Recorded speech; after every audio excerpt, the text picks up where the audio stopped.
इस वक्त America Iran की लड़ाई में एक बहुत बड़ी खबर आ रही है। बहुत बड़ी खबर यह है कि दरअसल ईरान के सर्वोच्च नेता अली खामनेई की डेथ हो गई है। डेथ का मतलब यह है कि अमेरिका और इजराइल ने जो हमला किया था उसमें उन्होंने खामनेई को निशाने पर लिया है और उनके मिसाइल अटैक में, या कह सकते हैं कि उनके जो एयर बॉम्बिंग में, इस वक्त की कंफर्म खबर यह है कि खामनेई जो सर्वोच्च नेता है उनकी मृत्यु हो गई है। न केवल खामनेई की मृत्यु हुई है बल्कि उनके साथ साथ उनकी बेटी, उनके दामाद और उनके पोते या पोती की भी मृत्यु की खबर इस वक्त हमारे पास आ रही है। पहले इस खबर की जानकारी दी अमेरिका के राष्ट्रपति डोनाल्ड ट्रंप ने, जिस पर लोगों ने शायद उतना यकीन नहीं किया क्योंकि तब तक इजराइल मीडिया ने इसको कंफर्म नहीं किया था। लेकिन अभी थोड़ी देर पहले जानकारी यह मिली है और ईरान के मीडिया के माध्यम से कि दरअसल जो खबर ट्रंप कह रहे हैं उस खबर में वो सच्ची है, यानी खामनेई की मृत्यु की आधिकारिक पुष्टि खुद ईरान के मीडिया ने हमको बता दी है। और अब ये पूरी तरीके से कंफर्म खबर है, अपने आप में आधिकारिक खबर है, यानी खामनेई की मृत्यु हो चुकी है। कितनी बड़ी खबर आप मानते हैं इसको? देखिए आशुतोष, खबर तो बहुत बड़ी है क्योंकि ये जो आयतुल्लाह खामेनी एक सिंबल रहे हैं, ये जो ईरानियन सिस्टम है, और कई डिकेड्स तक वो एक चेहरा रहे हैं ईरान की रेवोल्यूशन का। तो सबसे पहले जो असैसिनेशन है वो तो सिंबॉलिकली बहुत इम्पोर्टेंट है। दूसरी, एक तरह से ईरान के ऊपर वल्नरेबिलिटी शो करती है कि आप अपने नेता को नहीं बचा पाए। तो उसके लिए एक तरह से एक लेवल पे ये एक डिमोरलाइजेशन की तरफ जाएगी बात उसका ईरान की तरफ। लेकिन साथ ही साथ मैं ये भी कहना चाहता हूँ कि ईरानियन जो सिस्टम है वो बहुत रेजिलिएंट सिस्टम है क्योंकि वो एक इंडिविजुअल पे सिर्फ केंद्रित नहीं है। एक सिस्टम है जिसमें ऑल्टरनेटिव एक असेंबली ऑफ एक्सपर्ट्स होती है, क्लरिकल बॉडी होती है, जो एक नया सुप्रीम लीडर, ईरान में हालांकि उसको सुप्रीम लीडर नहीं कहते, सुप्रीम गाइड कहते हैं जी, वो नियुक्त किया जाएगा। वो अगर मेरी याददाश्त सही है तो 85 क्लरिक्स की एक बॉडी होती है, असेंबली ऑफ एक्सपर्ट्स, जो चुनती है एक नया। तो एक तरह से वो सिस्टम में कैपेसिटी है अभी तक कि वो एक नया सुप्रीम गाइड चूज करें। जो हो गया होगा उसको डिक्लेयर करेंगे कि नहीं डिक्लेयर करेंगे, वो हम देखते हैं होता है कि नहीं। तो एक सेकंड राउंड पे अब हम आ गए हैं। रियल इंटेंट है रेजिम चेंज की, उसका पहला पड़ाव जो है वो हुआ है जो असैसिनेशन हुई है। अब हम अगले घटनाक्रम की तरफ जा रहे हैं जिसके बारे में हम अभी बात कर सकते हैं।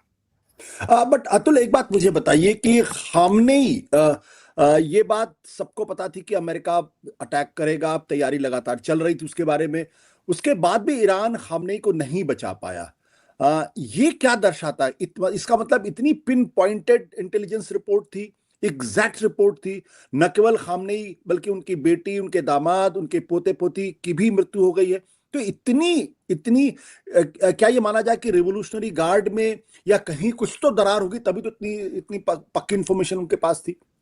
बिल्कुल बिल्कुल, और ये बात बिल्कुल सही है कि ट्रैकिंग की जा रही थी मूवमेंट्स की आयतुल्लाह खामेनी की। और जैसे आपने कहा कि ऐसा नहीं था कि ये एंटिसिपेट नहीं किया जा सकता था। हमने खुद ही देखा था कि जिस तरह से अटैक हुआ था लेबनान में, जो हिजबुल्लाह के नेता थे हसन नसरल्लाह, उनकी मृत्यु भी ऐसे ही हुई थी, एक बॉम्बिंग की से, बंकर में बैठे थे तो हो गया। तो उसके बाद ईरानियन जो सिस्टम है उसको एक लेसन ड्रॉ करना चाहिए थे कि जिस तरह से हसन नसरल्लाह का अशर हुआ, आगे जाके आगे समय में आयतुल्लाह खामेनी के ऊपर भी वैसा अटैक होगा। लेकिन इसीलिए आश्चर्य की बात यह है कि अर्ली वार्निंग के बावजूद ये इजराइल और अमेरिका कर पाए। तो इसका मतलब यही हुआ कि अंदर कोई भेदी है। ईरानियन सिस्टम जो है वो बुरी तरह से कही है बिल्कुल, क्योंकि सबसे बड़े लीडर रहे हैं तो बुरी तरह से ही ब्रीच्ड है। हमने और भी असैसिनेशन देखी थी, आपको याद है इस्माइल हानिया जो एक गेस्ट थे ईरान के, वो हमास के लीडर, उनकी भी असैसिनेशन हुई थी। तो एक तरह से ये कमजोरी दिखाता है ईरानियन सिस्टम के अंदर कि एक अंदर पेनिट्रेशन फॉरेन इंटेलिजेंस एजेंसीज की है। बट इतने बड़े नेता की मृत्यु के बाद या कत्ल के बाद क्या आपको लगता है कि ईरान, आपने कहा कि बहुत रिजिलियंट सिस्टम है, इसका मतलब यह है कि खामनेई के साथ साथ वहां जितने लोग हैं सब इस वक्त वल्नरेबल हैं? क्योंकि वहां के जो राष्ट्रपति हैं मसूद पिज़ेस्कियां, उनका उनके इलाकों, उनके ठिकानों पर भी हमले किए गए थे।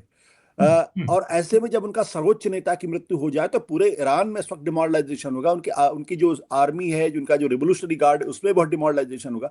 कितना मुश्किल इस वक्त हो रहा होगा कि ईरान को अपने को हैंडल करने के लिए और आगे चलाने के लिए। नहीं आशुतोष, ये यहाँ रेसिलियंस की मैं बात जो कर रहा हूँ कि हम्म। ईरान के जो जो मानसिकता है वो अलग है। हम्म। और एक रिप्लेसमेंट आ गई होगी। और हम्म। उसके साथ साथ डीमोरलाइजेशन की जगह अब जैसे हमने ये देखते हैं कि 40 डेज मोर्निंग डिक्लेयर की है। हम्म। अब इसके बाद सड़कों पे आप देखेंगे जिस तरह से वो एक घटनाक्रम चलेगा मोर्निंग का, हम्म। डिफाइंस का, मार्टिरडम के बारे, इमाम हुसैन के बारे बोला जाएगा, मादी के, हम्म। सो एक तरह से एक नए टाइप का साइकिल चलेगा। हम्म। और ये गवर्नमेंट की तरफ से तो वो रेसिलियंस है। कौन रिप्लेस कर सकता खामनेई को? जो मैं न्यूयॉर्क टाइम्स पढ़ रहा हूं तो उसमें तीन चार नाम है जो उनके जुडिशरी के हेड हैं। Gholam Hossein Mohseni Ejei, Ayatollah Khamenei के chief of staff Ali Asghar Hejazi, और Hassan Khomeini, a moderate cleric from the reformist political faction who is a grandson of Ayatollah Khomeini. तीन लोगों के नाम आए हैं। लारिजानी का भी नाम इसमें आ रहा है। आपको लगता है कौन रिप्लेस कर सकता है उनको? तो most probably head of judiciary हो सकते हैं, लेकिन इसमें सरप्राइज एलिमेंट हो सकता है क्योंकि एक सिस्टम है यहाँ। जैसे मैंने कहा असेंबली ऑफ एक्सपर्ट्स करेंगे ये तय करना पूरी तरह से कि कौन बनेगा। ये सिर्फ यही चार नाम रहेंगे। मुझे लगता है हमें वेट एंड वॉच थोड़ा करना पड़ेगा।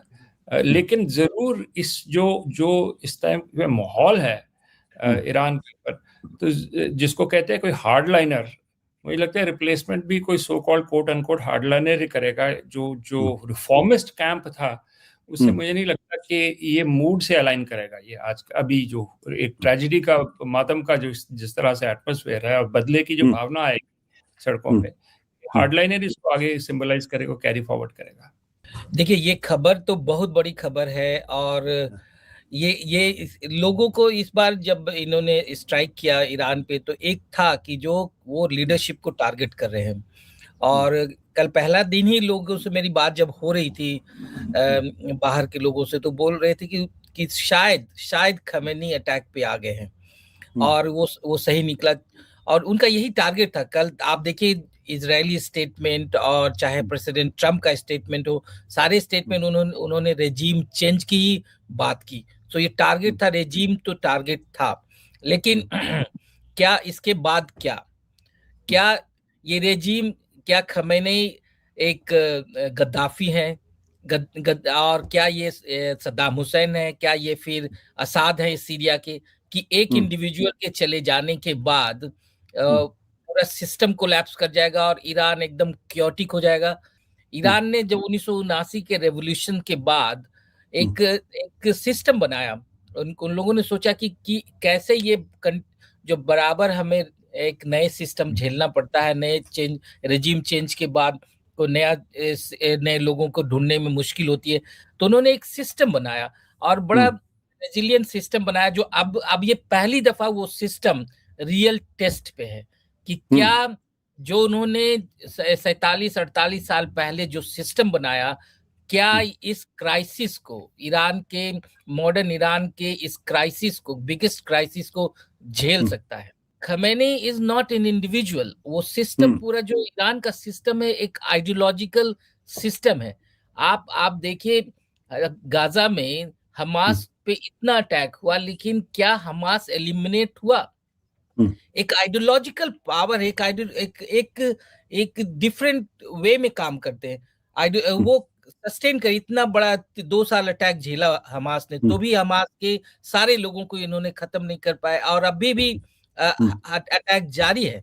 हमास के अंदर हमास ने जिन लोगों को बंधक बनाया था, उससे एक भी बंधक वो छुड़ा नहीं पाए।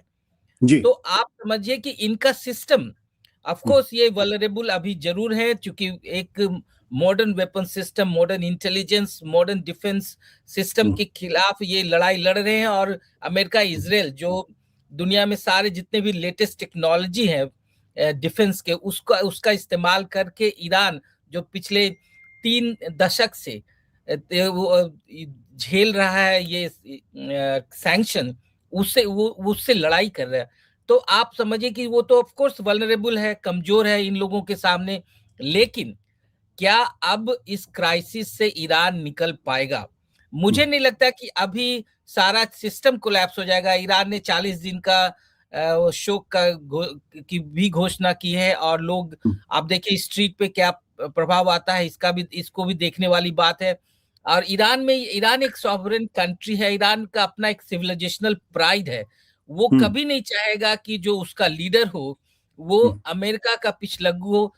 अपने दर्शकों को मैं बता दूं, दरअसल इस वक्त की जो सबसे बड़ी खबर दुनिया की है, और मैं दुनिया की खबर कह रहा हूं, वो इसलिए कह रहा हूं क्योंकि ईरान के ऊपर अमेरिका और इजराइल का एक ज्वाइंट अटैक हुआ।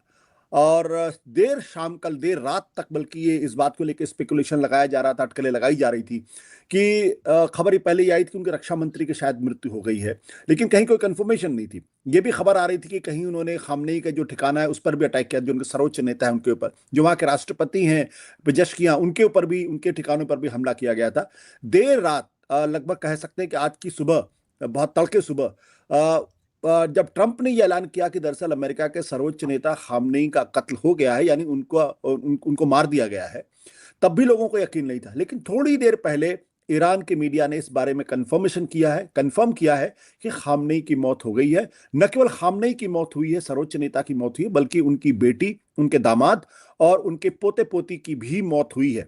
यानी जो उनका अपना परिवार था, परिवार के एक बड़े हिस्से की मौत हुई है इस हमले में। देखिए, मैं मानता हूं कि जो खamenei के मौत के बाद खamenei का स्टेटस और बढ़ गया, एक आइकन, और एक उनका आप समझिए कि जो वो एक सैक्रिफाइस हो गए, वो अब मार्टर हो गए अब ईरान के नजर में। और शिया परंपरा में वैसे भी शहादत की बड़ी अहमियत है, शहादत की। तो उनका स्टेचर बढ़ गया अचानक। वो जो उनके जो प्रीवियस जो थे, उनके पहले वाले जो थे खुमैनी तो रेवोल्यूशन लीड किए थे, तो उनका स्टेचर अलग था, और उनके नीचे थे ये खamenei। लेकिन इस सैक्रिफाइस के बाद, इस मार्टरडम के बाद इनका स्टेचर अलग हो गया, ये एकदम और सुप्रीम बन गए। और यही चीज रेजोनेट करेगा not only in Iran but whole Muslim world. आज मुस्लिम वर्ल्ड के और पर्टिकुलरली मिडिल ईस्ट के लीडरशिप के लिए चैलेंज ये है कि क्या वो ओपनली अमेरिका के साथ खड़ा हुआ देखना पसंद करेंगे, क्योंकि वो रेजिस्टेंस ग्राउंड में है। वो उनके लिए बड़ा रिस्क है कि वो पॉपुलर सपोर्ट खो देंगे। और जो है, आप देखिए पूरे मुस्लिम वर्ल्ड में ईरान ही एक ऐसा कंट्री था जो पैलेस्टीनियन इश्यूज पे काफी एकदम प्रखर रूप से बोल रहा था, और उसको लीड कर रहा था किसी भी। और ये चीज मेरे ख्याल से मिडिल ईस्ट कंट्रीज काफी कॉन्शियस है, काफी अलर्ट है कि कहीं ना कहीं अगर इस ढंग से आप जरूर पावर के थ्रू रूल कर सकते हो, शक्ति के थ्रू रूल कर सकते हो, लेकिन पॉपुलर मैंडेट, पॉपुलर सपोर्ट आप खोते जा रहे हो। तो ये जरूर एक चिंता की बात है मिडिल ईस्ट में, और होगी। और अमेरिका ने कल क्राउन प्रिंस सऊदी अरेबिया से भी बात की जब रियाद पे अटैक हुआ।